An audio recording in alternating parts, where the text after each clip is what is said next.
ఉదయం 11 గంటలు. హమ్మయ్య! ఇంతమంది జనాల్లో సేఫ్గా టెంట్ దగ్గరికి వచ్చేసా. ఇక ప్రశాంతంగా రెస్ట్ తీసుకుని ఉదయం స్నానం చేయొచ్చు అని పడుకున్నా. 12 గంటలకి నా రూమ్కి పోలాండ్ జర్నలిస్ట్ నికోలస్ వచ్చాడు. పోలాండ్ మాత్రమే చాలా దేశాలు కుంభమేళా ప్రత్యేకంగా కవర్ చేయమని తమ ప్రతినిధులను ప్రయాగరాజ్కి పంపాయి. ఇక్కడ పడుకోవడానికి వచ్చావా? మొత్తం సెక్టార్లన్నీ మ్యాపింగ్ చేసా, తిరుగుదాం రండి అన్నాడు.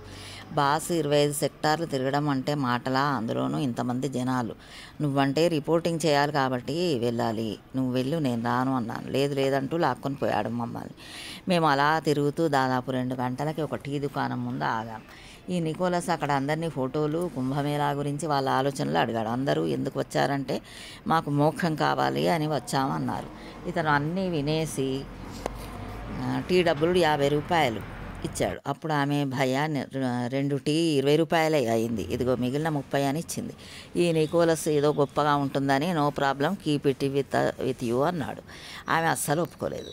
సహజ జర్నలిస్ట్ అయిన అతను ఎందుకు వద్దంటున్నావు, నేను ఇష్టంతోనే టిప్ ఇచ్చా అని నన్ను చెప్పమన్నాడు. నేను చెప్పగానే ఆమె భయ్యా నేను ఇక్కడ టీ అమ్ముతున్నది గతిలేక కాదు, నాకు సొంతంగా ఇల్లు ఉంది, నా జీవితంలో నేను కష్టాలు సుఖాలు చూసా.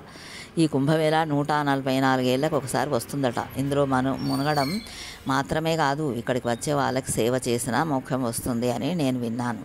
అందుకే ఇక్కడ టీ దుకాణం పెట్టాను. ఇప్పుడు నేను ఎక్కువ డబ్బు తీసుకోవడానికి లేను, ఎక్కువ పుణ్యం తీసుకోవడానికి ఉన్నాను.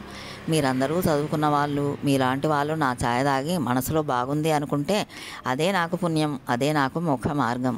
ఎందుకంటే నేను చాలా సామాన్యురాలిని. ఈ వాక్యాలు ఎక్కడా నేను ఎగ్జాగరేట్ చేయలేదు. నిజానికి హిందీలో ఆమె ఇంకా ఎంతో చెప్పారు. నికోలస్కి చెప్పాక రూమ్కి వచ్చాక అతను లిటరల్లీ ఏడ్చేశాడు. I have reported in Iraq and Syria. I have been to Baghdad and seen their lives and taken their views. Never ever in my life I haven't heard like this. I am blessed to be here. Till now I thought it will be cold and decided not to take bath. But after listening to her words, decided to take bath early in the morning. I am privileged to be here అన్నాడు. ఇది మన దేశంలో ఉన్న ఒక సామాన్యురాలికి ఉన్న అనుభవం కుంభమేళా మీద, మోక్షం మీద. జయ శ్రీమన్నారాయణ. ఇది ఒక గ్రూప్లో వచ్చిన మెసేజ్.